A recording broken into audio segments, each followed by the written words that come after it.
Hey guys, down here for ArcadeRaid and welcome to a brand new video on the channel. It's been about, I'd say 3 weeks or a month since I made a video, but let's get into it. With the new movie Guardians of the Galaxy 2 out, I thought I'd do a video about the first Guardians of the Galaxy as well as a video on the new one that's coming out. So this video is all about Guardians of the Galaxy 1, and if you want to check out part 2 after watching this, I'll leave a link in the description below when it's done. So let's go. 1. After stealing a mysterious orb in the far reaches of outer space, Peter Quill from Earth is now the main target of a manhunt led by the villain known as Ronan the Accuser. To help fight Ronan and his team and save the galaxy from his power, Quill creates a team of space heroes known as the Guardians of the Galaxy to save the world, or that's how the plot is at least. 2. So this is kind of the beginning of the story. On planet Earth in 1989, young Peter Quill sits in the waiting room of a hospital, listening with headphones to awesome mixtape number 1 on his Walkman. His grandpa comes in and gets him so he can say goodbye to his mom, who is dying of cancer. His mom gives him a present and tells him his father was an angel and that Peter is just like him. She asks for his hand, but he's too scared to take it. Just then she dies. The distraught Peter runs outside and is abducted by a spaceship. 26 years later, on the planet Morag, an adult Peter Quill, also known as Star-Lord, is searching for a mysterious orb whilst listening to awesome mixtape number 1 again.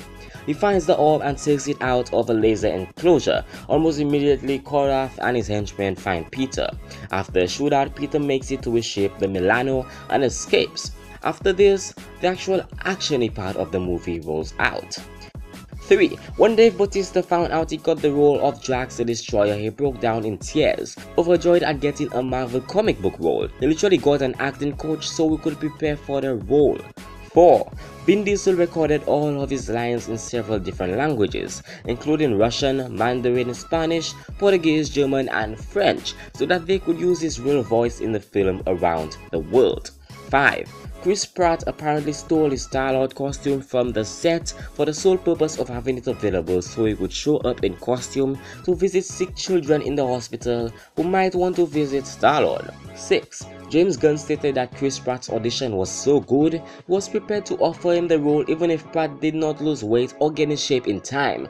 Gunn joked that he was willing to CGI a six-pack on Pratt's body. However, Pratt asked Gunn to give him 6 months to lose 50 pounds and he ended up losing 60 pounds. 7. The soundtrack album Awesome Mix Volume 1 reached number 1 in the US Billboard 200 chart, the first film soundtrack to ever reach number 1 without a single original song. It was also nominated at the 2015 Grammy Awards for Best Soundtrack. 8. According to Vin Diesel, his performance as Groot helped him through a dark time in his life. He was dealing with the loss of his best friend and Fast and Furious co-star Paul Walker. Vin Diesel stated, "It was the first time I came back to dealing with human beings after dealing with death. So playing a character who celebrates life in the way Groot does was very nice." 9. In the 1969 comic book where they were introduced, the original Guardians were Vance Astro from Earth, Martin X from Pluto, Charlie 27 from Jupiter, Yondu from Centauri 4, and Yondu appears in the film played by Michael Rooker, though in a more adversarial role. 10. In order to capture the big screen version of Rocket, director James Gunn brought a real raccoon named Oreo to the set. He was so helpful that Gunn wound up bringing Oreo to the Guardians of the Galaxy red carpet premiere in Los Angeles. 11. James Momoa, best known for playing Drogo in Games of Thrones, was set to star as Drax but dropped out, reportedly because he did not want to be typecast as a giant warrior man. Instead, he will be starring as DC's Aquaman franchise where he will be playing a giant warrior man. Isn't it interesting how things turn around so quickly? 12. According to Vin Diesel, the voice of Groot, he recorded Groot's iconic line, "I am Groot," over 1,000 times.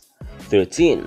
Zoe Saldana nearly broke Chris Pratt's ribs while filming a fighting sequence. During training, Pratt and Saldana would wear protective gear so that they could actually hit each other.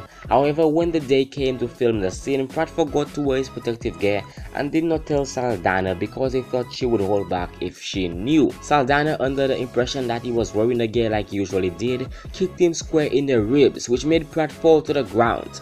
According to Pratt, he had a bruise for the remainder of the filming. 14. Prior to release, Bill Mantlo, the comic book writer who created Rocket Raccoon and has been permanently hospitalized due to the severity of a crippling traffic accident in 1992, was granted a private screening by Marvel Entertainment and Walt Disney Pictures. According to his brother Michael Mantlo, Bill was pleased with the adaptation, which credits him by name as the character's creator, and considered the occasion a happy day for him and his family. 15. In a film about a sentient tree and his talking raccoon pal, fans were up in arms about an unrealistic scene in which Gamora floats in the vacuum of space after her ship was destroyed, only to be saved when Peter Quill rescues her by also flying through space and giving her his breathing mask. NASA waded into the depths of the internet to confirm that it was theoretically possible. More disturbingly, they cited evidence from experts performed in the 1960s involving chimpanzees. Yeah, thanks for the info, NASA, but I really feel sorry for those chimpanzees. 16. The cassette player used by Peter Quill was the Sony TPS-L2. It was the first personal cassette player released in 1979. It was originally called the Soundabout, then changed to Walkman. 17. Iron Man was planned to have a cameo role in this film, in homage to his being the Guardian's latest member in the comics around 2013, but this was scrapped when Robert Downey Jr. said he may not reprise his role as Tony Stark in the future. Downey has since signed a contract to reprise the role for 2 Avengers sequels. 18. Chris Pratt and Dave Bautista spent 2.5 months training and rehearsing for the fight scene. On a Friday night before the Monday that they were scheduled to film the scene, James Gunn decided that the fight would not work on camera, so he scrapped the entire fight scene they had been practicing.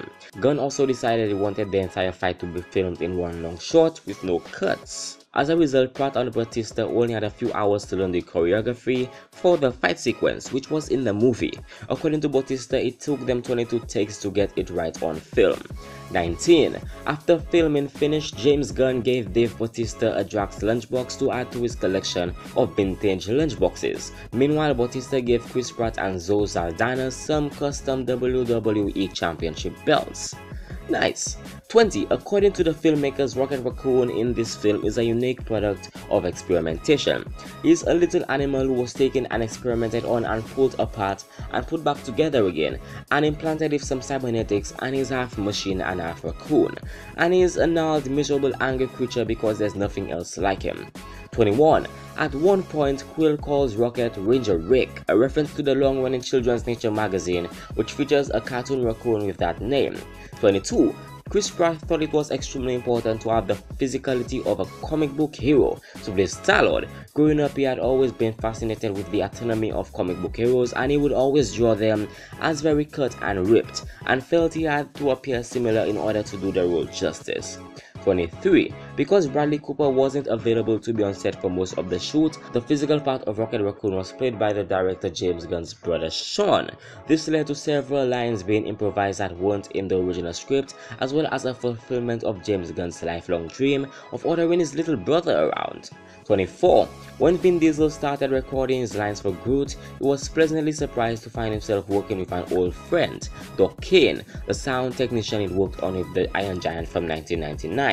25. The Guardians of the Galaxy was first published in January 1969 with a different team. The new team in the film is also composed of characters who existed in Marvel Comics prior to the first Star Wars movie.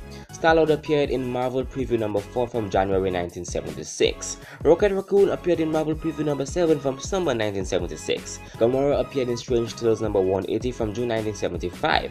Drax the Destroyer appeared in Iron Man number 55 from February 1973, and Groot appeared in Tales to Astonish number 13 from 1960 November. 26. According to James Gunn, the Ronin ship, the Dark Aster, is designed after a mausoleum. It's minimal and brutal, a stark-grey colorless world devoid of any set dressing whatsoever, and relying purely on its heavy concrete-like architecture to convey its tone and function. 27. As of August 2014, this movie holds a record for being the widest August release in over 4,080 theaters, breaking the previous record holder, which was G.I. Joe: The Rise of Cobra from 2009 with 4,007 theaters. 28. James Momoa auditioned and was offered the role of Drax the Destroyer, but turned down the role because he didn't want himself being pigeonholed as Brute by the audience, having played several action roles, and to free himself up to direct Road to Paloma from 2014. So thanks for watching this video, guys. Even though it's been a while since I've really uploaded anything, I've been quite busy and other stuff has been going on. So guys, thanks for watching. Check out previous videos using the links provided down below. Also check out my main channel where I post a lot more, which is brainy tech. I do a lot of tech stuff, the gadgets, tech, cool tech news. You should check it out if you're into that kind of stuff, and also subscribe if you want more videos like this. Thanks for watching. Look out for more videos coming maybe very soon, and I'll be seeing you in the next video.